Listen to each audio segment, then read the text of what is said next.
نصیٖحت. یعنی اگر اکھ اِنسان أزیُک دۄہ چھُ لَبان یہِ چھُ وَنان بہٕ کَرٕ پَگاہ کٲلۍ کٮ۪تھ تَمہِ کٲلۍ کٮ۪تھ. اگر زَن یہِ أزۍ گُزریو أمِس گژھِ نہ پَتہٕ پَنٕنہِ جایہِ حسرت ہے کاش مےٚ آسہِ ہا آز اَصٕل پٲٹھۍ دۄہ گُزریو یعنی گُزورمُت اَصٕل پٲٹھۍ عمل کٔرمٕژ.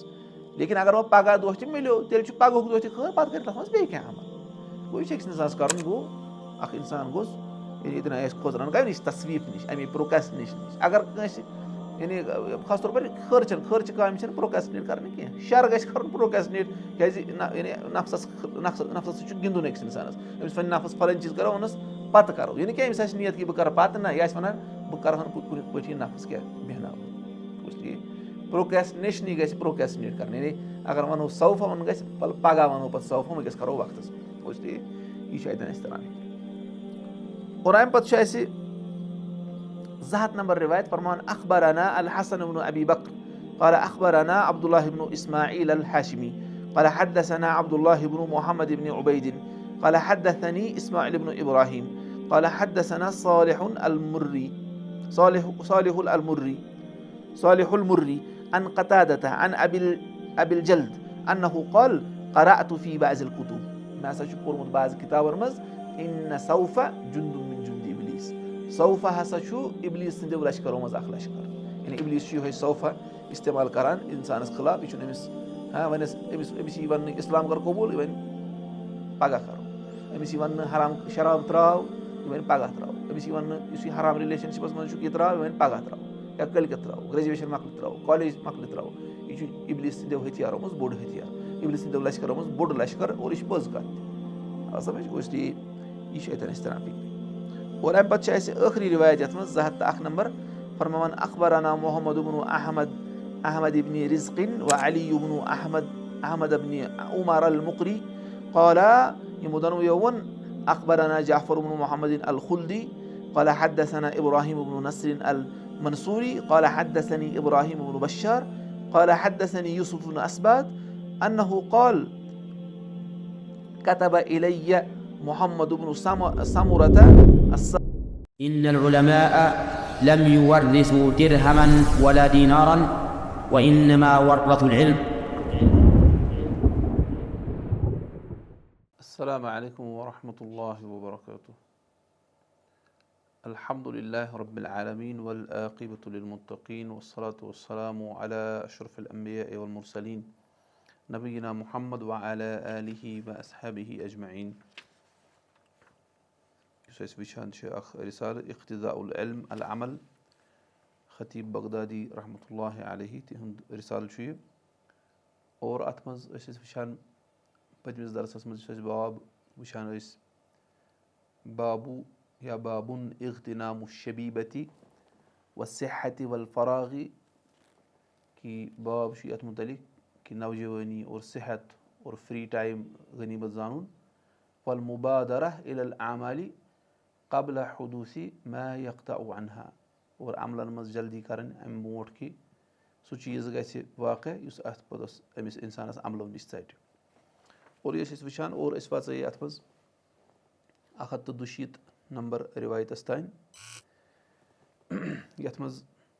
بیان اوس کران احمد بن ایوٗب کہِ فرماوُن اوس کہِ یعنی یَتھ منٛز اوس کران بیان عبداللہ ابن محمد ابن ابی دُنیا. تِم ٲسۍ فرماوان کہِ مےٚ ہسا کوٚر بیان ابوٗ عبداللہ احمد بن ایوٗبن اغتنم فی الفراغِ فضل رقوٗعٍ فعسى ان یکوٗنہ موتُک بغتہ.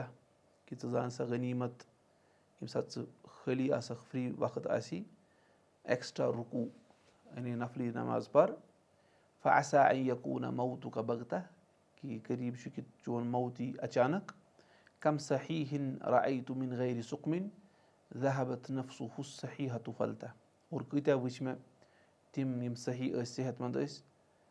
تِمن ٲس نہٕ کانٛہہ بٮ۪مٲرۍ کِہینۍ تہِ تِہُنٛد نفس ہسا صحیح نفس ہسا درٛاو اچانک لوٚب تِمو وفات. تہٕ یہِ وٕچھو اَسہِ اَتھ منٛز تہِ اوس اَسہِ یِہوے کہِ فرٛی ٹایم گوٚژھ اکھ اِنسان غنیٖمت زانُن. اور یُس اَسہِ وۄنۍ آز وٕچھُن چھُ انشاء اللہ تعالیٰ 163 نمبر رِوایت فرماوان انشدنی ابو الولید سلیمان ابن خلف ابن سعد الاندلسی لنفسہ. وَنان مےٚ ہسا کوٚر بیان سلیمان ابن خلف ابن سعد الاندلسی. تِمو چھُ پانٕے ووٚنمُت فرماوان اذا كنت اعلم علما یقینا بأن جميع حياتي كساعة ییٚمہِ ساتہٕ ہسا بہٕ زانان چھُس یقیٖنی طور پر کہِ یۄس ہسا میٲنۍ سٲرٕے زندگی چھِ سۄ چھِ اَکہِ ساعتٕکۍ پٲٹھۍ اَکہِ گٲنٹٕکۍ پٲٹھۍ اَکہِ مُختصر وقتٕکۍ پٲٹھۍ فلم لا اکوٗنو ذنیٖنن علیہا یعنی اَصلَس منٛز چھُ یہِ فلیمہ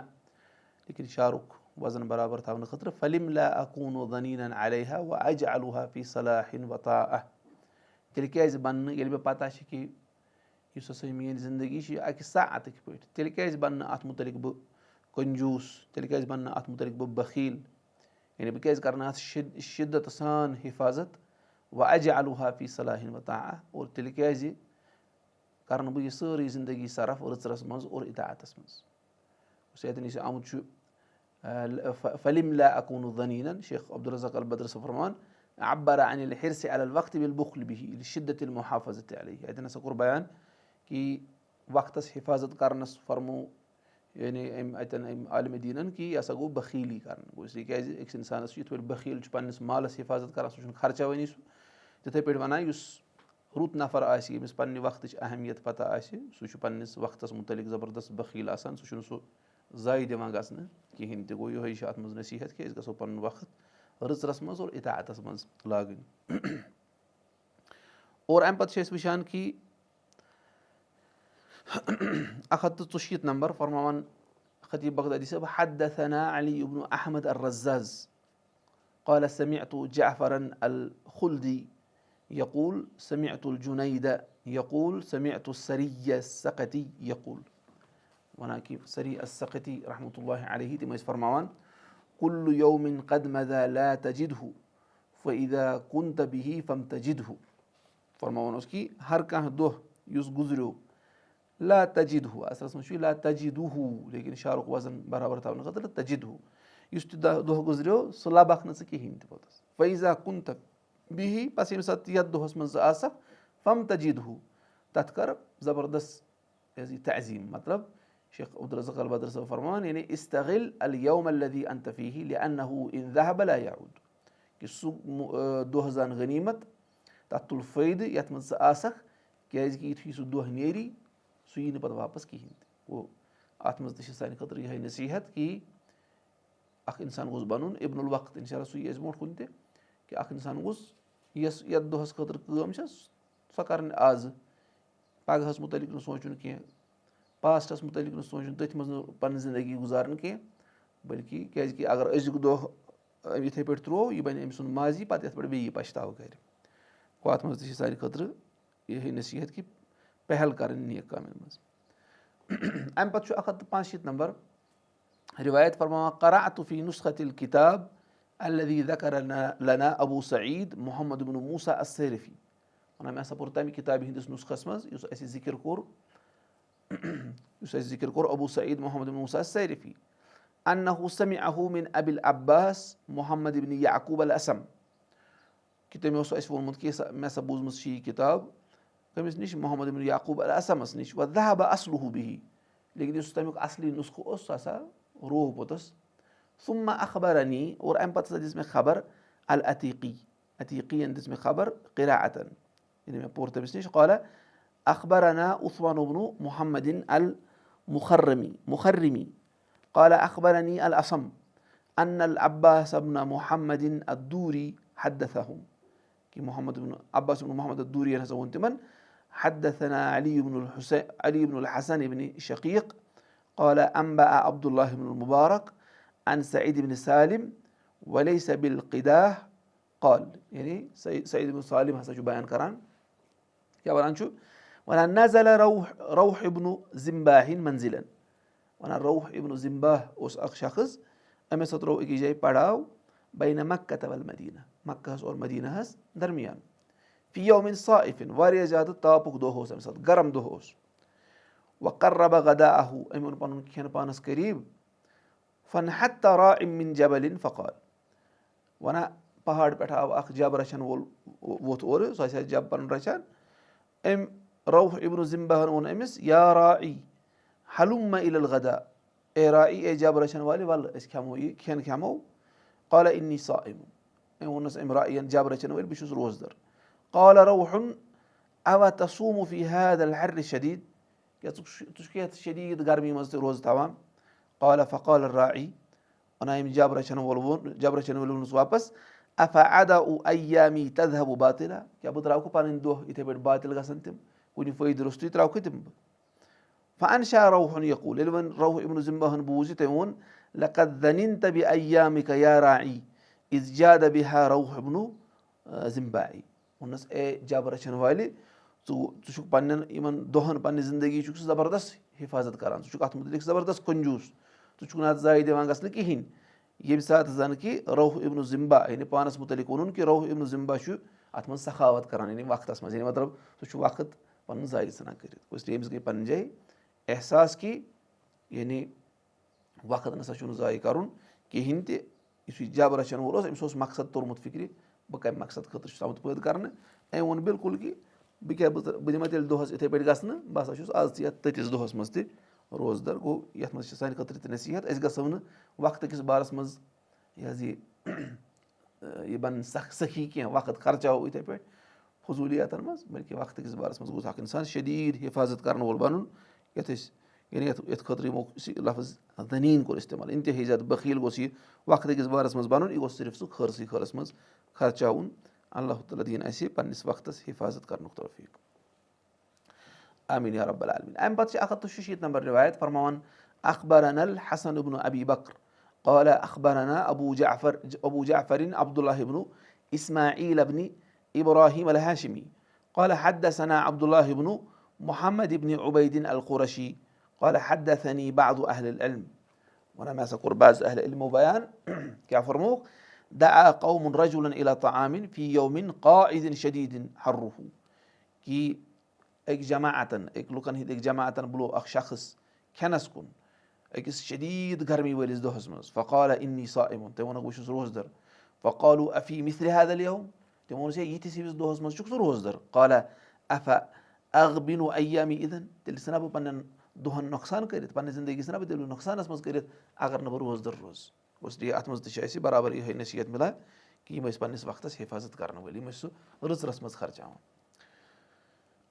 اور اَمہِ پتہٕ چھِ 167 نمبر رِوایت ونان اخبرنا علی بن محمد المعدل قال انبأ الحسین بن صفوان قال حدثنا ابو بکر ابن ابی الدنیا قال حدثني بعض اہل العلم، کہِ بعض اہلِ علمو کوٚر مےٚ بیان دعا قوم رجلا الى طعام، لُکن ہٕنٛدۍ جماعتن قومن ہسا بُلو اکھ شخص کھٮ۪نس کُن، ووٚنُس اَسہِ سۭتۍ کھے. فقال انی صائم، تٔمۍ ووٚنُکھ بہٕ چھُس روزدر. فقالوا افطر اليوم وصم غدا، ووٚنُس آز کر افطار وۄنۍ پگہہ تھاوکھ. قال ومن لی بغد، تٔمۍ ووٚنُکھ مےٚ کُس چھُ ذمہٕ دار کہِ پگہہ دۄہ یی. اس لیے اتھ منٛز تہِ چھُ اَسہِ یِہے چیٖز تران فِکرِ کہِ وٕنکیُک وقت یُس چھُ سُہ چھُ أکِس انسانس غنیٖمت زانُن، کیازِ پگہس مُتعلِق چھنہٕ أکِس انسانس خبر کِہینۍ تہِ. اور اَمہِ پتہٕ چھِ 168 نمبر رِوایت فرماوان اخبرنا ابو الفتح محمد بن احمد بن ابي الفوارس الحافظ قال حدثنا علي بن عبد الله بن المغيرة قال حدثنا احمد بن سعيد الدمشقي قال قال عبد الله بن معتز، عبداللہ بن معتز چھُ کران بیان تناول الفرصة الممكنة ولا تنتظر غدا فمن لغد من حادث بكفيل. ونان کہِ فُرست زان سا غنیٖمت، فُرست رٹ وٕنکیٚس یۄس چانہِ خٲطرٕ مُمکِن چھِ، ژٕ مہٕ پیار پگہس، کیازِ پگہس مُتعلِق کُس چھُے ژےٚ کفالت کرن وول کہِ پگہہ نسا یی نہٕ ژےٚ کانٛہہ حادثہٕ پیش کینٛہہ، پگہہ نسا یی نہٕ تیُتھ ژےٚ کانٛہہ چیٖز پیش کینٛہہ کہِ یُس ژےٚ پتہٕ عملہِ منٛز ٹھوٚر بنی. گوٚو اتھ منٛز تہِ چھُ فرماوان تناول الفرصة الممكنة، یۄس ژےٚ مُمکِن فرصت چھے سۄ رٹ وٕنکیٚس، سۄ کر وٕنکیٚس حٲصِل، پگہس خٲطرٕ مہٕ پیار کِہینۍ تہِ. گوٚو اتھ منٛز تہِ چھِ یِہے نصیحت مِلان کہِ وٕنکیُک وقت چھُ أکِس انسانس غنیٖمت زانُن. اَمہِ پتہٕ چھِ 169 نمبر رِوایت فرماوان اخبرنا ابو القاسم الازہری، ابو القاسم الازہری چھُ کران بیان قال انبأ سہل بن احمد الدیباجی قال حدثنا محمد بن محمد بن الاشعث الكوفي بمصر قال حدثنا موسى بن اسماعيل بن موسى بن جعفر بن محمد قال حدثني أبي عن أبيه عن جده جعفر بن محمد عن أبيه عن جده علي بن حسين عن أبيه أن عليا كان يقول. یہِ چھِ سند واتان علی رضی اللہ عنہُن تانۍ، تِم ٲسۍ فرماوان اعمل لكل يوم بما فيه ترشد، ہر دۄہس خٲطرٕ کر ژٕ عمل یہِ کینٛژھا تتھ منٛز چھُ ترشد، ژٕ ہسا روزکھ رُشدس پٮ۪ٹھ، ژٕ ہسا روزکھ ہدایتس پٮ۪ٹھ، ژٕ ہسا روزکھ صحیح وتہِ پٮ۪ٹھ. گوٚو یِہوے چھُ اَتھ منٛز تہِ چھِ سانہِ خٲطرٕ نصیٖحت یہِ عمل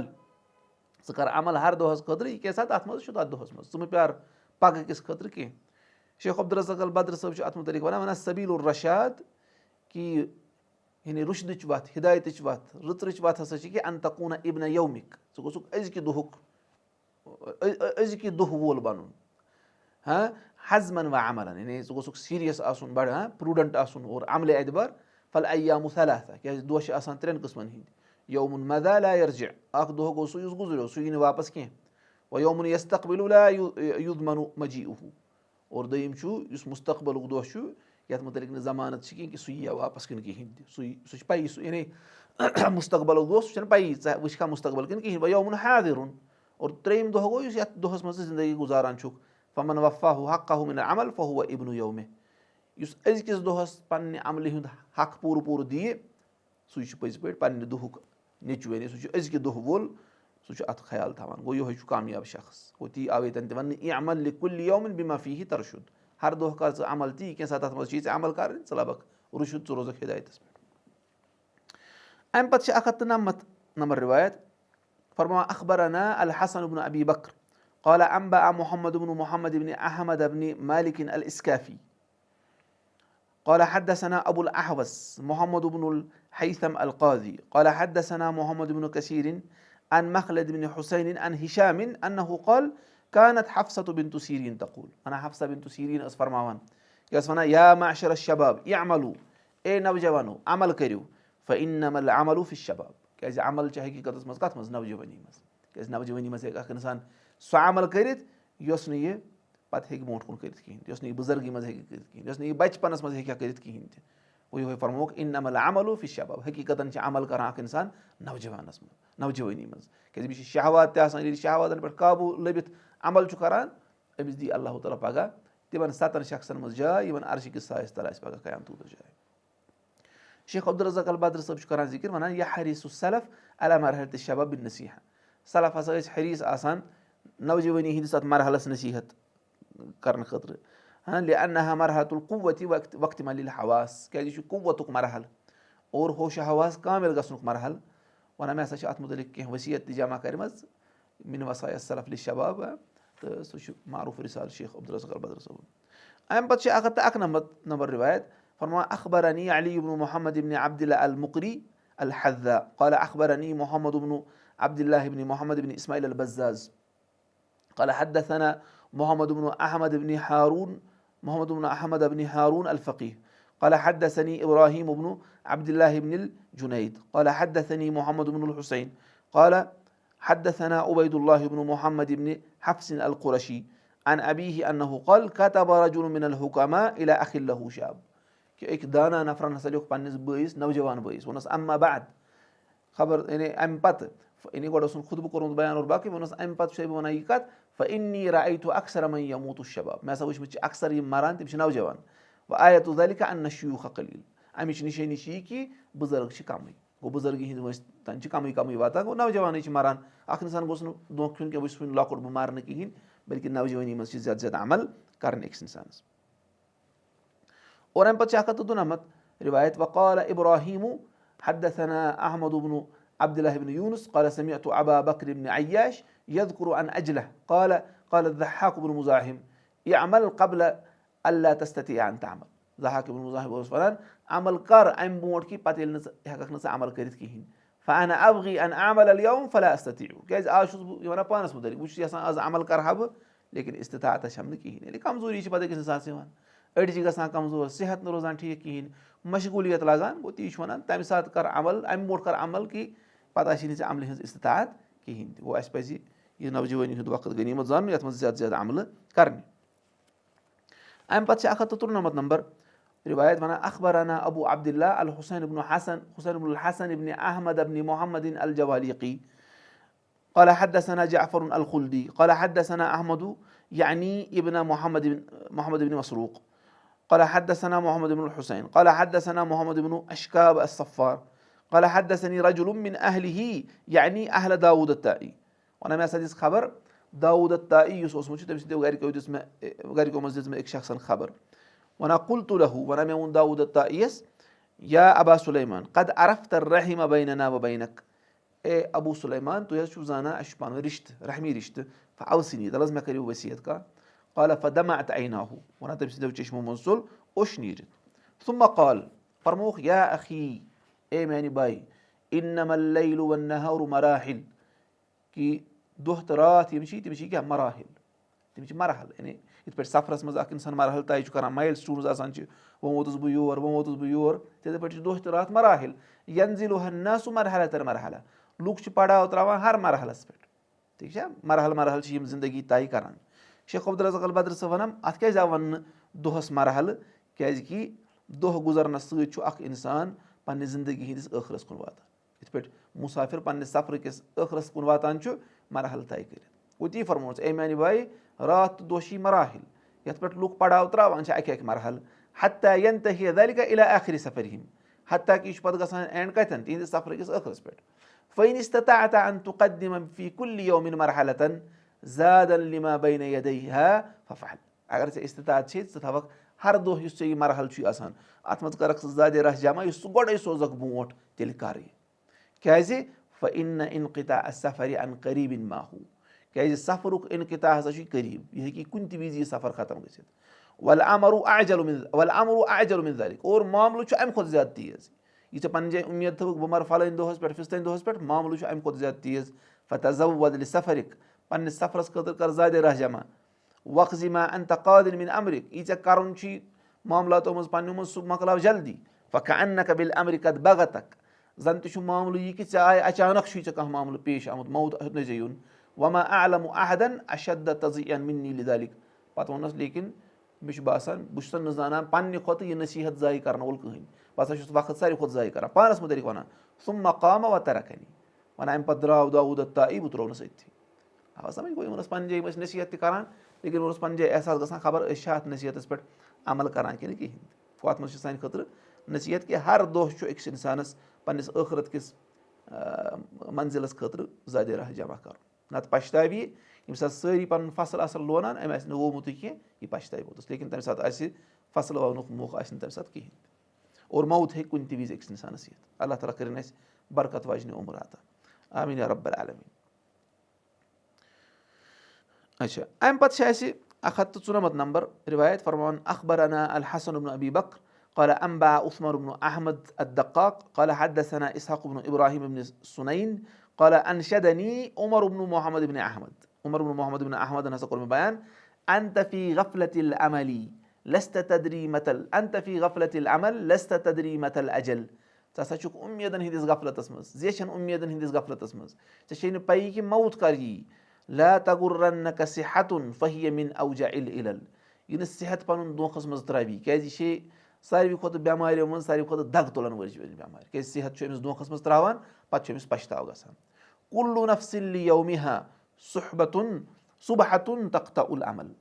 كل نفس یعنی ہر کانٛہہ نفس یُس چھُ أمۍ سٕنٛدِس دۄہس چھُ آسان صبح، ییٚمہِ ساتہٕ أمِس پتہٕ تمام اُمیدٕ ژھٮ۪نان چھِ. یہِ چھُ آسان اُمید کران یِتھ پٲٹھۍ پتہٕ راتس چھِ أمِس زیچھِ اُمید آسان کٔرمٕژ، صبح ییٚلہِ واتان چھُ تٔمِس اُمید چھِ سارے ختم گژھان، یتھ نہٕ عملہ وملہ آسہِ أمِس کِہینۍ. تِتھٕے پٲٹھۍ ہر کٲنٛسہِ نفسس چھُ صبح واتان ییٚمہِ ساتہٕ تٔمِس تمام اُمیدٕ ژھٮ۪نان. فعمل الخير واجتهد قبل ان تمنع العمل، اس لیے عمل کر، خٲر کر، محنت کر، امہِ برونٛٹھ کہِ ژٕ یِکھ پتہٕ عمل کرنہٕ نِش رُکاوُن. اس لیے یہِ چھُ زانُن أکِس اِنسانس غنیٖمت، کیازِ موت یی کُنہِ تہِ وِزِ. اور زندگی سۭتۍ چھُنہٕ دھوکہٕ کھیوٚن کینٛہہ. محلس منٛز چھُ فلٲنۍ نفر، یہِ چھُ 60 وُہُر تہٕ بہٕ تہِ ہسا مرٕ 60 وُہُر، امہِ سۭتۍ چھُنہٕ دھوکہٕ کھیوٚن کینٛہہ، بلکہِ کُنہِ تہِ وِزِ ہیٚکہِ أکِس اِنسانس موت یِتھ. امہِ پتہٕ چھِ 195 نمبر رِوایت فرماوان اخبرنا محمد بن احمد بن رزق قال اخبرنا عثمان بن احمد الدقاق قال حدثنا محمد بن احمد بن البراء قال انشدني عبد الله بن محمد الاشعري المديني لمحمود. أمۍ چھُ کوٚرمُت یہِ شعر بیان، یہِ چھُ اوسمُت کٔمۍ سُنٛد، محموٗد سُنٛد شعر. تتھ منٛز کیاہ چھُ، مدا امسك الماضي شهيدا معدلا واصبحت في يوم عليك شهيد. کہِ راتُک دۄہ ہسا گُزریو، یہِ چھُ کیاہ عادل گواہ ژےٚ پٮ۪ٹھ، راتُک دۄہ ہسا چھُ ژےٚ پٮ۪ٹھٕ عادل گواہ. واصبحت في يوم عليك شهيد، اور آز کوٚرُتھ ژےٚ وۄنۍ صبح تتھ دۄہس منٛز یُس ژےٚ پٮ۪ٹھ گواہ وۄنۍ بنہِ. راتُک دۄہ اوس یہِ راتہٕ چٮ۪ن عملن ژےٚ گواہ، أزیُک دۄہ چھُ أزکٮ۪ن عملن گواہ. مطلب کیاہ چھُ اتٮ۪ن، یعنی یہِ تہِ اتھ منٛز اکھ اِنسان عملہٕ کرِ تِم چھِ أمِس جمع یِوان تھاونہٕ، حِساب یِوان تِمن تھاونہٕ. فإن كنت بالأمس اقترفت إساءة فثن بإحسان وأنت حميد. اگر ژےٚ وۄنۍ راتھ کٔرٕتھ کانٛہہ غلطی آز کر وۄنۍ تَمہِ پَتہٕ ژٕ احسان یعنی توبہٕ کر تَمہِ نِش اور پَنٕنۍ أزِچ عمل بناو درُست تیٚلہِ چھُکھ ژٕ تعریٖف وول. یعنی راتھ اگر أکِس اِنسانَس غلطی گٔے آز کَرِ یہِ احسان اور آز کَرِ یہِ رٕژ عمل آز کَرِ یہِ توبہٕ وَنان چھُس تیٚلہِ چھُکھ ژٕ تعریٖف وول. ولا تُرجہِ فعل الخير يوما إلى غد. نیک کٲم ہسا کر مُؤخر أزِچ نیک کٲم کر مُؤخر پگہہ کُن کینٛہہ. لعل غدا يأتي وأنت فقير. کیازِ باسان چھُ خوف چھُ کہِ پگہہ واتہِ لیکن ژٕ آسکھ نہٕ لَبنہٕ یِوان کِہینۍ تہِ. فيومك إن أعتبته عاد نفعه عليك وما زل الأمس ليس يعود. أزیُک دۄہ اگر ژٕ اَتھ تھوڑا بہت اٮ۪مینڈمینٹ کَرکھ ٹھیٖک کرنٕچ کوٗشِش کَرکھ اَمیُک نفع یی ژےٚ واپس لیکن یُس ماضی گُزریو سُہ یی نہٕ واپس کِہینۍ تہِ. گوٚو یَتھ منٛز تہِ چھِ یِہوے چیٖز اَسہِ یِوان وَننہٕ کہِ ہر کانٛہہ دۄہ چھُے ژےٚ پٮ۪ٹھ گواہ اسلیے ژٕ وٕچھ کہِ ژٕ کیاہ چھُکھ اَتھ منٛز عملہٕ کران. اور اَتھ منٛز آو یِہوے وَننہٕ کہِ اگر غلطی گٔے اَمہِ پَتہٕ کر احسان. احسانَس منٛز چھُ یِوان توبہٕ احسانَس منٛز چھِ یِوان رٕژ عمل تیٚلہِ چھُکھ ژٕ تعریٖف وول کیازِ غلطی گژھان تہٕ پَتہٕ چھُ یہِ فوراً توبہٕ کران پَتہٕ چھُ یہِ فوراً رٕژ عملہٕ کران. اور خٲر مَسا کر مُؤخر پگہہ کِس دۄہَس خٲطرٕ کینٛہہ کیازِ ژٕ وَنکھ بہٕ کرٕ پگہہ لیکن پگہہ واتہِ ژٕ آسکھ نہٕ مگر موٗجوٗد کِہینۍ تہِ. اور اگر أزۍ ژٕ کَرکھ پنٕنٮ۪ن عملن سُدھار گژھکھ کامیاب نفع گژھی حٲصِل لیکن یُس ماضی پوٚتُس گُزریو سُہ یی نہٕ واپس کِہینۍ تہِ. اَمہِ پَتہٕ چھِ 197 نمبر رِوایت فرماوان وأخبرنا ابن رزق قال أنبأ عثمان بن أحمد قال حدثنا محمد بن أحمد بن البراء قال حدثنا داود بن رشيد قال حدثنا الوليد بن صالح عن رجل رأيت النبي صلى الله عليه وسلم في النوم فقال لي. وَنان مےٚ ہسا وٕچھ رسول اللہ علیہ الصلوۃ والسلام خوابَس منٛز اور تِمو فرمو مےٚ. شیخ عبدالرزاق البدر صٲب چھُ وَنان یُس یہِ خوابَس منٛز چھُ وٕچھان کانٛہہ یہِ ہسا چھِ بشارت آسان یہِ ہسا چھُ کھوژناونہٕ یِوان کُنہِ ساتہٕ کانٛہہ شخص. یہِ نسا چھُنہٕ شرعی احکام حٲصِل کرنہٕ خٲطرٕ کینٛہہ یہِ نسا چھُنہٕ رِوایتن صحیح اور ضعیٖف وَننہٕ خٲطرٕ کینٛہہ کہِ کانٛہہ وَنہِ مےٚ وٕچھ خوابَس منٛز رسول اللہ علیہ الصلوۃ والسلام تِمو فرمو مےٚ رِوایت چھِ صحیح یا ضعیٖف. یہِ چھُ بشارت آسان رۄبہٕ سٕنٛدِ طرفہٕ. أمِس کیاہ فرمو رسول اللہ علیہ الصلوۃ والسلام فرموس من استوى يومه فهو مقبول. ییٚمِس 2 دۄہ برابر آسان راتُک دۄہ تہٕ أزیُک دۄہ برابر آسان سُہ چھُ نۄقصانَس منٛز. گوٚو تٔمِس چھُنہٕ کانٛہہ خٲرَس منٛز بڑاو کوٚرمُت کِہینۍ. ومن كان غدوه شر يوميه فهو ملعون. ییٚمہِ سُنٛد پگہُک دۄہ 2 دۄہ راتکہِ دۄہ تہٕ أزیُک دۄہ یُس چھُ یعنی أزیُک دۄہ تہٕ پگہُک دۄہ چھُ أمِس زیادٕ شر یعنی یوٗتاہ أمِس شر آز کوٚر تَمہِ کھۄتہٕ زیادٕ شر چھُ یہِ پگہہ کران تیٚلہِ چھُ یہِ ملعون. ومن لم يعرف النقصان من نفسه فهو الى نقصان. یُس نہٕ پننِس نفسس نِش نۄقصانٕچ معرفت تھاوان چھُ کِہینۍ بہٕ چھُس سا نۄقصانس کُن گژھان کِنہٕ کِہینۍ سُہ چھُ نۄقصانسٕے کُن گژھان. ومن كان الى نقصان فالموت خير له. یُس نۄقصانس کُن پکان چھُ دۄہ کھۄتہٕ دۄہ اجرس منٛز چھس کٔمی گژھان تٔمۍ سٕنٛدِ خٲطرٕ چھُ مرنُے بہتر. بوٗز تُہۍ کتھ چھِ اتھ منٛز یہِ صحیح کہِ یعنی غرض چھُ اتھ منٛز سون پگہُک دۄہ گوٚژھ أزکہِ دۄہ کھۄتہٕ بہتر آسُن سون أزیُک دۄہ گوٚژھ راتکہِ دۄہ کھۄتہٕ بہتر آسُن نہ کہِ أسۍ گژھو دۄہ کھۄتہٕ دۄہ شرس کُن گژھٕنۍ تیٚلہِ چھُ اکھ اِنسان لعنتُک شِکار گژھان. اللہ تعالیٰ دِیِن اَسہِ تَمہِ نِش نجات آمیٖن یا رب العالمیٖن. وۄنۍ چھُ اَسہِ ٲخری باب اَتھ منٛز چھِ أمِس 2-4 رِوایتہٕ. اَتھ چھُ ناو بابس یہِ چھُ بابو ذم التصویٖف یا بابُن ذم التصویٖف یعنی تصویٖفٕچ مذمت. تصویٖف گوٚو پروکریسٹِنیشن وَنُن کہِ پگہہ کرو کٲلکٮ۪تھ کرو تَمہِ کٲلکٮ۪تھ کرو تہٕ یہِ باب چھُ أتھۍ مُتعلِق. اور اَسہِ یُتھُے یہِ رِسالہٕ پوٚر یہِ باب چھُ تھوٚومُت خطیٖب بغدادی صٲبن اَمہِ موٗجوٗب یہِ تۄہہِ یَتھ رِسالس منٛز حٲصِل گوٚو تُہۍ مہٕ ؤنِو وۄنۍ کرو أسۍ 9 ؤری پٮ۪ٹھ عمل وۄنۍ کرو أسۍ خاندرٕ پتہٕ عمل وۄنۍ کرٕ بہٕ حج کٔرِتھ عمل نہ اَتھ چھِ مذمت آمٕژ. یہِ چھُ تصویٖف یۄس چھِ پروکریسٹِنیشن یۄس چھِ یہِ چھِ کیاہ یہِ چھُ شیطان سٕنٛدیو بڑیو ہتھیارو منٛز یُس اَسہِ یَتھ منٛز ترِ فِکرِ. گوٚو ییٚمہِ مقصد ییٚمہِ بابُک مقصد چھُ التحذير من التصویٖف یعنی تصویٖف نِشہِ آیہِ أسۍ کھوژناونہٕ. کیازِ یہِ چھُ أکِس اِنسانس لأنه يعطل المرء عن مصالحه الدينية والدنيوية. یہِ چھُ أمِس شخصس معطل کران دیٖنی مصلحتو نِش تہِ اور دُنیٲوی مصلحتو نِش تہِ. ٹھیٖک چھا گوٚو اس لیے تصویٖف نِش چھُ أکِس اِنسانس بچُن. فرماوان چھِ اتھ منٛز 197 نمبر رِوایت فرماوان اخبرني علي بن محمد بن عبد الله المعدل قال أنبأ الحسين بن صفوان البرزعي قال حدثنا عبد الله محمد بن أبي الدنيا قال حدثني محمد بن الحسين قال حدثنا إسحاق بن منصور عن جعفر بن سليمان عن عمر بن مالك عن عمرو بن مالك عن أبي الجوزاء. یہِ چھُ کران رِوایت ابو الجوزاہس نِش. وكان أمره فرطا. اللہ تعالیٰ فرماوان چھُ نہ سورہ کہفس منٛز ولا تطع من أغفلنا قلبه عن ذكرنا واتبع هواه فكان أمره فرطا. وكان أمره فرطا یعنی تٔمۍ سٕنٛز اطاعت مہٕ کٔرِو ییٚمہِ سُنٛد دِل اَسہِ غٲفِل بنوو پننہِ ذِکرِ نِش سُہ چھُ پننٮ۪ن نفسٲنی خواہشاتن پیروی کران تٔمۍ سُنٛد معاملہٕ چھُ بِکھریومُت. وَنان اَتھ مُتعلِق اوس وَنان ابو الجوزا وَنان اوس تصویٖفا. یہِ کیاہ گوٚو مطلب معاملہٕ چھُ بِکھریومُت مطلب تصویٖفا تٔمۍ سُنٛد معاملہٕ ہسا چھُ تصویٖف. سُہ چھُ وَنان أزِچ کٲم یہِ کرٕ بہٕ پگہہ أزیُک خٲر یہِ کرٕ بہٕ پگہہ کٲلکٮ۪تھ گوٚو یِہوے چھُ. گوٚو یُس پروکیسٹِنیشن آسہِ کران أزِچ کٲم پگہہ پٮ۪ٹھ آسہِ تراوان خٲر پگہس پٮ۪ٹھ آسہِ تراوان کٲلکٮ۪تھ پٮ۪ٹھ نٔوِس ؤریَس پٮ۪ٹھ یہِ چھُ کیاہ یہِ چھُ أمۍ سُنٛد معاملہٕ چھُ بِکھران یہِ چھُنہٕ آسان زندگی منٛز اَصٕل پٲٹھۍ پَنٕنۍ زندگی ہٮ۪کان گُزٲرِتھ کِہینۍ نہ چھُ ہٮ۪کان دُنیاہسٕے منٛز کانٛہہ چیٖز أچیٖو کٔرِتھ اور نہ چھُ یہِ ٲخرَتسٕے خٲطرٕ تیٲری ہٮ۪کان کٔرِتھ اور یہِ چھُ دۄہ کھۄتہٕ دۄہ پَتہٕ خرٲبی منٛزٕے گژھان پریشٲنی منٛزٕے گژھان. وقال ابن ابي الدنيا حدثنا سعد بن زنبور الحمداني وَنان ابن ابي الدنيا یہِ چھِ 198 نمبر رِوایت. ابن ابي الدنيا چھِ فرماوان اَسہِ ہسا ووٚن سعد بن زنبور الحمدانین قال انبأ عبد الله بن المبارك عن شعبة عن ابي اسحاق انه قال قيل لرجل من عبد القيس اوصِ وَنان عبد القيس قبیٖلہٕ منٛز آو أکِس شخصس وَننہٕ تَلہٕ سا ؤصیت کر تٔمۍ ووٚنُکھ احذروا سوفا سوفا نِش روٗزِو بٔچِتھ. یعنی یِم ٲسۍ وَنان سوفا سوفا اَن قریٖب کَرٕ بہٕ توبہٕ اَن قریٖب کَرٕ بہٕ خٲر اَن قریٖب کَرٕ بہٕ یِتھ پٲٹھۍ نہ اَمہِ نِش بٔچِو سا کیازِ یہِ چھُ روزان سوفا سوفا وَنان ییٖتِس کالَس أمِس موت واتان چھُ أمِس چھُنہٕ کانٛہہ خٲر آسان کوٚرمُت کِہینۍ تہِ. اور اَمہِ پَتہٕ چھِ أسۍ وٕچھان 199 نمبر رِوایت فرماوان اخبرنا ابراهيم بن عمر البرمكي قال انبأ محمد بن عبد الله بن خلف الدقاق قال حدثنا محمد بن صالح بن ذريح قال حدثنا حناد بن السري قال حدثنا ابن مبارك عن عبد الوارث عن رجل عن الحسن حسن بصری صٲبس نِش فرماوان اِیاکَ وَالتَّصویٖف خبردار بٔچِتھ روز سا کَمہِ نِش تصویٖف نِش پروکیسٹِنیشن نِش کٲم مُعخر کرنہٕ نِش أزِچ کٲم کرٕ بہٕ پگہہ پگہہ کٲلکٮ۪تھ وَنان اَمہِ نِش بچ سا فإنك بيومك ولست بغدك کیازِ ژٕ چھُکھ أزکِس دۄہس منٛز ژٕ چھُکھ نہٕ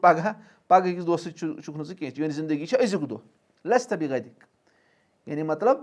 اَتھ چھُ لیکھان شیخ عبدالرزاق بدر یعنی تحقق اعمالك وتنال مصالحك بيومك یعنی ژٕ کرکھ پننہِ عملہٕ پوٗرٕ اور پننہِ مصلحت کرکھ ژٕ حٲصِل أزکہِ دۄہ سۭتۍ کیازِ عملہِ ہُنٛد دۄہ چھُ أزیُک پگہُک دۄہ آیہِ نہٕ وٕنہِ ژےٚ کِہینۍ پگہہ دۄہ سۭتۍ کیاہ کرکھ حٲصِل یہِ ژےٚ حٲصِل چھُے کرُن سُہ کرکھ آز. فإن يكن غد لك اگر وۄنۍ ژےٚ رۄبن اوسنَے پگہہ تہِ تھومُت اگر ژےٚ پگہُک دۄہ تہِ مِلیوے فكس في غد كما كست في اليوم تیٚلہِ بن پگہہ تہِ دانا تیٚلہِ کر پگہہ تہِ دانٲیی تیٚلہِ کر پگہہ تہِ بہتری پٲٹھۍ عمل یِتھ پٲٹھۍ آز کٔرٕتھ. وإن لم يكن لك غد اگر نہٕ وۄنۍ پگہہ ووتُے اگر ژےٚ أزۍ وفات لوٚبُت لم تندم على ما فرطت في اليوم ژےٚ گژھی نہٕ ندامت یۄس ژےٚ آز لاپروٲہی کٔرٕتھ أزکِس دۄہس. یہِ چھُ اَصٕل نصیحت یعنی اگر اکھ اِنسان أزیُک دۄہ چھُ لبان یہِ چھُ وَنان بہٕ کرٕ پگہہ کٲلکٮ۪تھ تَمہِ کٲلکٮ۪تھ اگر زن یہِ أزۍ گُزریو أمِس گژھِ نہ پتہٕ پنٕنہِ جایہِ حسرت ہے کاش مےٚ آسہِ ہا آز اَصٕل پٲٹھۍ دۄہ گُزریومُت یعنی گُزورمُت اَصٕل پٲٹھۍ عمل کٔرمٕژ.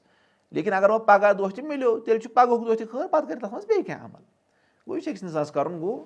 اکھ اِنسان گوٚژھ یعنی ییٚتٮ۪ن آسہِ کھوژان کَمہِ نِش تصویٖف نِش اَمے پروکیسٹِنیشن نِش. اگر کٲنٛسہِ یعنی خاص طور پر خٲرچہِ کامہِ چھنہٕ پروکیسٹِنیٹ کرنہِ کینٛہہ شر گژھِ کَرُن پروکیسٹِنیٹ کیازِ یعنی نفسس سۭتۍ چھُ گِنٛدُن أکِس اِنسانس أمِس وَنہِ نفس فلٲنۍ چیٖز کرو ووٚنُس پتہٕ کرو یعنی کیاہ أمِس آسہِ نِیت کہِ بہٕ کرٕ پتہٕ نہ یہِ آسہِ وَنان بہٕ کرٕہن کُنہِ پٲٹھۍ یہِ نفس کیاہ بیٚہناوہن گوٚژھ ٹھیٖک پروکیسٹِنیشنٕے گژھِ پروکیسٹِنیٹ کرٕنۍ یعنی اگر وَنو سوفا وَنُن گژھِ وَلہٕ پگہہ وَنو پتہٕ سوفا وٕنکیٚس کرو وقتس پٮ۪ٹھ گوٚژھ ٹھیٖک یہِ چھُ اَتٮ۪ن اَسہِ تران فِکرِ. اور اَمہِ پتہٕ چھُ اَسہِ 200 نمبر رِوایت فرماوان اخبرنا الحسن بن ابي بكر قال اخبرنا عبد الله بن اسماعيل الحاشمي قال حدثنا عبد الله بن محمد بن عبيد قال حدثني اسماعيل بن ابراهيم قال حدثنا صالح المري عن قتادة عن ابي الجلد انه قال قرأت في بعض الكتب مےٚ ہسا چھُ پوٚرمُت بعض کِتابن منٛز ان سوفا جُندٌ من جُندِ ابلیٖس سوفا ہسا چھُ ابلیٖس سٕنٛدیو لشکرو منٛز اکھ لشکر یعنی ابلیٖس چھُ یِہوے سوفا استعمال کران انسانس خٕلاف یہِ چھُنہٕ أمِس أمِس یی وننہٕ اِسلام کر قبوٗل یہِ وَنہِ پگہہ کرو أمِس یی وننہٕ حرام شراب تراو یہِ وَنہِ پگہہ تراوو أمِس یی وننہٕ یُس یہِ حرام رِلیشنشِپس منٛز چھُکھ یہِ تراو یہِ وَنہِ پگہہ تراوو یا کٲلکٮ۪تھ تراوو گریجویشن مۄکلہِ تراوو کالیج مۄکلہِ تراوو یہِ چھُ ابلیٖس سٕنٛدیو ہتھیارو منٛز بوٚڑ ہتھیار ابلیٖس سٕنٛدیو لشکرو منٛز بوٚڑ لشکر اور یہِ چھِ پٔز کتھ تہِ آو سمجھ گوٚژھ ٹھیٖک یہِ چھُ اَتٮ۪ن اَسہِ تران فِکرِ. اور اَمہِ پتہٕ چھِ اَسہِ ٲخری رِوایت یَتھ منٛز 201 نمبر فرماوان اخبرنا محمد بن احمد بن رزق وعلي بن احمد بن عمر المقري قال یِمو دۄنوٕیو ووٚن اخبرنا جعفر بن محمد الخلدي قال حدثنا ابراهيم بن نصر المنصوري قال حدثني ابراهيم بن بشار قال حدثني يوسف بن اسبات انه قال كتب الي محمد بن سمرة السائح بهذه الرسالة وَنان محمد بن سمرة السائح تِمو ہسا لیوٚکھ مےٚ کُن یہِ چِٹھۍ کیاہ لیوٚکھُکھ اے اخی اے میانہِ بایی اِیاکَ وتعمیٖر التصویٖف علی نفسِک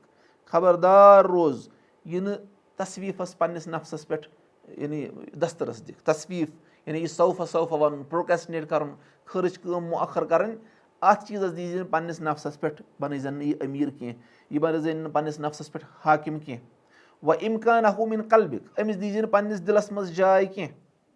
کیٛازِ فإنه محل الکلال کیٛازِ تصویٖف صوفہ وَنُن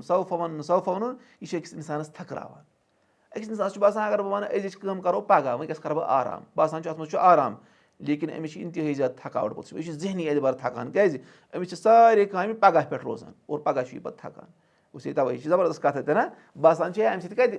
تھکہٕ بہٕ اَمہِ سۭتۍ کَتہِ گژھِ مےٚ یِتھ پٲٹھۍ چیٖز لیکِن ییٚلہِ یہِ سَنان چھُ حقیٖقتَس منٛز أمِس چھُ یی گژھان یہِ چھُنہٕ پَتہٕ یہِ چھُ وُہ کامہِ وَنان بہٕ کَرٕ یہِ اَکے ساتہٕ پَگاہ چھُنہٕ پَتہٕ ہٮ۪کان کٕہٕنۍ کٲم کٔرِتھ گوٚژھ ٹھیٖک فإنه محل الکلال وموئل التلف اور بیٚیہِ چھِ یہِ تلفٕچ جاے یعنی تبٲہی ہٕنٛز جاے چھِ یہِ اچھا وبِہی تُقطع الآمال اَمے سۭتۍ چھِ تمام اُمیدٕ ژھٮ۪نان أمِس چھُنہٕ پَتہٕ کٕہٕنۍ چیٖز حٲصِل گژھان وفیٖہِ تنقطع الآجال اور أتھۍ منٛز چھِ زندگی تہِ أکِس اِنسان سٕنٛز ختم مُنقطع گژھان فإنک إن فعلت ذلک وَنان چھُس فإنک إن فعلت ذلک اگر ژےٚ یہِ کوٚرُتھ یعنی اگر ژےٚ یِہوٚے تصویٖف کٔرٕتھ اَتھ دِژٕتھ ژٕ پنٛنِس دِلَس منٛز جاے پنٛنِس نفسَس پٮ۪ٹھ بنوتھن أمیٖر ابدلتہ من عزمک وحواک علیہ فعلن تیٚلہِ بدلوتھن ژےٚ یِہوٚے یُس ژےٚ پَنُن عزم چھُے یُس ژےٚ خٲرٕچ چاہت چھے آسان ژےٚ تھوتھن وۄنۍ تَمچہِ جایہِ تصویٖف ژےٚ دِیی نہٕ یہِ خٲر کَرنہٕ کِہیٖنۍ تیٚلہِ کیٛاہ گژھِ اَتٮ۪ن چھُ یہِ گوٚمُت وسترجہِ اَتٮ۪ن چھُ یہِ اصلی وسترجا ٹھیٖک چھا وسترجا من بدنِکا من السآمہ ما قد ولّا عنکا یعنی چٲنِس بدنس کُن کیٛاہ سُہ سآمہ یعنی ژٕ آسکھ تنٛگ یِوان یۄس نہٕ ژےٚ تنٛگی ییٚلہِ ژےٚ عزم اوسُے سۄ تنٛگی ٲس نہٕ ژےٚ منٛز کِہینۍ تہِ یعنی ژٕ گژھکھ بور وۄنۍ ژٕ آسکھ تنٛگ یِوان اچھا فعند مراجعتہ ایاکا لا تنتفع نفسک من بدنک بنافع ییٚلہِ یہِ ژےٚ یہِ تصویٖف یی چٲنِس نفسس منٛز چون نفس تُلہِ نہٕ چانہِ بدنہٕ نِش چھُ کٕہٕنۍ تہِ فٲیدٕ پوٚتُس سمجھ گوٚژھ یہِ چھِ سیٚودُے کَتھا ژےٚ گژھی نہٕ کانٛہہ فٲیدٕ حٲصِل کِہینۍ یُس صوفہ آسہِ وَنان بہٕ کَرٕ پگاہ بہٕ کَرٕ کٲلکٮ۪تھ تٔمِس چھُنہٕ پَتہٕ سُہ چھُنہٕ کانٛہہ فٲیدٕ کران حٲصِل کِہینۍ خٲر چھُ آسان مۄکلیومُت سُہ چھُ آسان وَنٲنی بہٕ کَرٕ کٲلکٮ۪تھ اور بہٕ کَرٕ تَمہِ پَتہٕ کیاہ چھِ وَنان وبادر یا اخی اے میانہِ بایی جلدی کر فإنک مبادرُن بک کیازِ ژےٚ سۭتۍ تہِ چھِ جلدی یِوان کرنہٕ کیازِ موتُک چھے نہٕ پتہ کِہینۍ تہِ واسرع تیزی سان کر کٲم فإنک مسروعن بک کیازِ ژےٚ سۭتۍ چھُ تیزی ہُنٛد معاملہٕ یِوان کرنہٕ وجدہ فإن الامر جدُن اور سیٖریسنیس ہاو کیازِ یہِ زندگی ہُنٛد معاملہٕ چھُ سیٖریس وتیقظ من رقدتک اور پننہِ امہِ نِندرِ نِش گژھ ہُشار وانتبہ من غفلتک پننہِ غفلت نِش گژھ ہُشار وتذکر ما اسلفت وقصرت وفرت اور یاد کر تہِ یہِ کیٛاہ سا ژےٚ پتھ کُن ترووُتھ یہِ کیٛاہ سا ژےٚ لاپروٲہی کٔرٕتھ یہِ کیٛاہ سا ژےٚ کٔمی کٔرٕتھ وجنیت وعملت اور ژےٚ کیٛاہ کیٛاہ جُرم کٔرِتھ اور ژےٚ کُس عمل کٔرٕکھ فإنه مثبتٌ محصا کیٛازِ سُہ چھُے سورُے أکِس جایہِ ثابت اور سُہ چھُے آمُت گٔنٛزرٲوِتھ تھاونہٕ فکأنک بالامر قد بغتک زن تہِ چھُ معاملہٕ ژےٚ سۭتۍ یِتھ پٲٹھۍ کہِ ژےٚ چھُے زن موت آمُت تیوٗتاہ چھُے ژےٚ قریٖب موت کہِ سُہ چھُ ژےٚ آمُت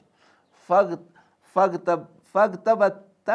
بما قدمت یعنی زن تہِ ژےٚ موت آیہِ یہِ کیٛاہ سا ژےٚ رُت اوسُتھ سوٗزمُت ژےٚ چھُے وۄنۍ تَمہِ سۭتۍ سروٗر مِلان او ندمت علی ما فرطت اور یہِ کیٛاہ سا ژےٚ لاپروٲہی ٲسٕتھ کٔرمٕژ تَتھ منٛز چھے ژےٚ ندامت گژھان ییٚلہِ ژٕ تھاو خیال کہِ موت چھُے ژےٚ زن آمُت ژٕ کر خیال پنٕنہِ جایہِ ژٕ کر تصوُر پنٕنہِ جایہِ ییٚلہِ مےٚ موت ییہِ یِم مےٚ نیک نیک کامہِ گژھن مِلن یعنی مےٚ نیک نیک کامہِ آسن کَرِمَژٕ تَتھ منٛز گژھٕ بہٕ مسروٗر مےٚ گژھِ خوشی حٲصِل اور یِم مےٚ بُرٲیی آسن کَرِمَژٕ لاپروٲہی آسہِ کٔرمٕژ تَتھ پٮ۪ٹھ گژھِ مےٚ ندامت گوٚو یوٗتاہ قریٖب چھُ أکِس اِنسانَس موت چھُنہ گوٚژھ یہِ چھُ اَتٮ۪ن اَسہِ تران فِکرِ یہِ چھِ ٲخری نصیٖحت اَتھ منٛز تہٕ اَتھ منٛز تہِ چھُ یِہوے چیٖز کہِ یہِ تصویٖفَس چھَنہٕ پنٛنِس نفسَس پٮ۪ٹھ جاے دِنۍ کینٛہہ صوفہ وَنُن کٲلکٮ۪تھ وَنُن تَمہِ کٲلکٮ۪تھ وَنُن ؤری گٔژھِتھ وَنُن بہٕ کَرٕ خٲر اَتھ چھَنہٕ یعنی پنٛنِس نفسَس پٮ۪ٹھ جاے دِنۍ کِہیٖنۍ کیٛازِ یہِ تھکراوِ أکِس اِنسانَس أمۍ سٕنٛز زندگی گژھِ تباہ أمۍ سٕنٛز اُمید گژھن ختم یہِ ہیٚکہِ نہٕ کٕہٕنۍ تہِ چیٖز ایچیٖو کٔرِتھ اور أمِس گژھِ کیٛاہ بوریت گژھِ أمۍ سٕنٛدِ زندگی منٛز اور بیٚیہِ أمۍ سُنٛد نفس کَرِ نہٕ کٕہٕنۍ تہِ نفع حٲصِل أمِس گژھِ نہٕ نہ دُنیٲوی نفع کانٛہہ حٲصِل اور نہ اُخروی کانٛہہ نفع حٲصِل اور تَوَے وَنان ہُشار گٔژھِو سا اور یہِ کیٛاہ سا پَتھ کُن لاپروٲہی گٔیو تَتھ پٮ۪ٹھ کٔرِو غورو فِکر تَمہِ نِش کٔرِو توبہٕ اور بیٚیہِ تھٲیِو پنٛنہِ جایہِ خیال پنٛنہِ جایہِ کٔرِو یہِ تصوُر کہِ موت ہسا آو مےٚ اور وۄنۍ چھُس بہٕ پنٛنہِ عملہٕ برونٛٹھ کَنۍ وٕچھان رٕژو عملو سۭتۍ چھُس بہٕ مسروٗر گژھان اور بُرٕ عملن پٮ۪ٹھ چھَم ندامت گژھان اور ییٚلہِ یہِ تۄہہِ فِکرِ تَریو تیٚلہِ کٔرِو تَمے مُطٲبِق عمل تُہۍ چھُو یژھان پَتہٕ ٲخرَس منٛز خۄش گژھُن اور کِنہٕ تُہۍ چھُو یژھان نادِم گژھُن گوٚو یِتھ پٲٹھۍ مۄکلیو فرماوان آخِر الکِتاب والحمدُاللہِ وحدہ تہٕ وصلواتُہ علی محمد وآلہ وسلم یِتھ پٲٹھۍ مۄکلے یہِ کِتاب تہٕ تمام حمد چھِ أکِس اللہ تعالیٰ سٕنٛدِ خٲطرٕ اور بیٚیہِ دروٗد ٲسِن رسول اللہ صلی اللہ علیہ وسلمَن پٮ۪ٹھ اور رۄبہٕ سٕنٛدِ طرفہٕ سلامتی ٲسِن رسول اللہ علیہ الصلوۃ والسلامَن پٮ۪ٹھ تِہنٛدٮ۪ن اہلِ بیتَن پٮ۪ٹھ اور صحابَن پٮ۪ٹھ گوٚو یہِ اوس اَسہِ رِسالہٕ اقتضاء العلم العمل تہٕ یہِ چھُ اہم رِسالہٕ یہِ چھُ بار بار پَرنٕچ ضروٗرت تاکہِ یعنی علمُک مقصد یُس چھُ سُہ چھُ عمل کَرٕنۍ اور بیٚیہِ باقٕے نیت پَنٕنۍ صحیح کَرٕنۍ اور خٲرَس منٛز پہل کَرٕنۍ پَنٕنہِ زندگی فٲیدٕ تُلُن پَننہِ جوٲنی فٲیدٕ تُلُن اور خاص طور پر طالبہِ علمَس چھِ پَنٕنۍ زندگی کَتھ سۭتۍ دِنۍ علمَسٕے سۭتۍ تیٚلے وَنو أمِس ہسا چھُ طالبہِ علم آو سَمجھ گوٚو یی چھُ اَتٮ۪ن اَسہِ نَتہٕ چھِ أسۍ کُنہِ ساتہٕ تھیوری پَران اور اصوٗلَن سۭتۍ اور باقین سۭتۍ روزان لیکِن عمل چھِ اَسہِ ؤشتی گژھان تہٕ یہِ رِسال یُس چھُ یہِ چھُ اَسہِ یاد دِہٲنی کَران یہِ چھُ اَسہِ ہُشار کَران تہٕ یہِ چھِ پَرنٕچ ضروٗرت بار بار تہٕ عُلماہَن نِش گژھُن تِمن نِش پَرُن تِمن نِش سَمجھُن تہٕ اللہ تعالیٰ کَرِ اَسہِ تیٚلے خٲر عطا اللہ تعالیٰ ہَس منٛز گوٚو دُعا اللہ تعالیٰ دِیِن اَسہِ یَتھ رِسالَس منٛز اَسہِ رٕژَر پوٚر اللہ تعالیٰ دِیِن اَسہِ تَتھ پٮ۪ٹھ عمل کَرنُک توفیٖق اور یَتھ منٛز پَرنَس دوران شَر اوس اَتھ منٛز کُنہِ ساتہٕ سُہ آسہِ میٛانہِ طرفہٕ اور شیطان سٕنٛدِ طرفہٕ رۄب دِیِن تَمہِ نِش بَچنُک توفیٖق اور اللہ تعالیٰ کٔرِنۍ اَسہِ خیرِ دارین عطا اللہ تعالیٰ دِیِن اَسہِ پنٛنِس وقتَس حِفاظت کَرنُک توفیٖق اللہ تعالیٰ دِیِن اَسہِ یُس یہِ پرٛوکیسٹِنیشَن چھِ آسان أزِچ کٲم پَگاہ پٮ۪ٹھ ترٛاوٕنۍ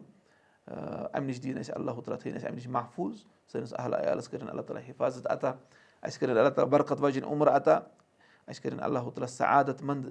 زندگی عطا رۄبَس منٛگو رۄبا سٲنِس علمَس منٛز کَر اِضافہٕ رۄبا منٛگان چھِ سانٮ۪ن گۄنہَن کَر مغفرت رۄبا اَسہِ کَر صراطِ مُستقیٖمَس پٮ۪ٹھ تھاو اَسہِ ثابت قدم تمام قٕسمٕچو گُمرٲہیو نِش دِ اَسہِ نجات اور یُس اَسہِ یہِ پلیٹ فارم چھُ اِسلام وے آف سَکسیس رۄبَس منٛگو کہِ رۄب کٔرِنۍ اَتھ منٛز تہِ برکت عطا یِمن تہِ کٔرِنۍ اللہ تعالیٰ اخلاص عطا اللہ تعالیٰ ہیٚیہِ نہٕ اَسہِ پنٛنِس دیٖنَس خٲطرٕ کٲم اور سۄ تھٲوِن پَتہٕ پنٛنِس دربارَس منٛز قبوٗل اللہ تعالیٰ کٔرِنۍ اَسہِ جنت الفردوس عطا یہِ بَنٲیِن سانہِ خٲطرٕ تہِ صدقے جاریہ اور سانٮ۪ن والدینَن ہِنٛدِ خٲطرٕ تہِ بَنٲیِن صدقے جاریہ آمیٖن یا رب العالمیٖن اقوٗل ہذا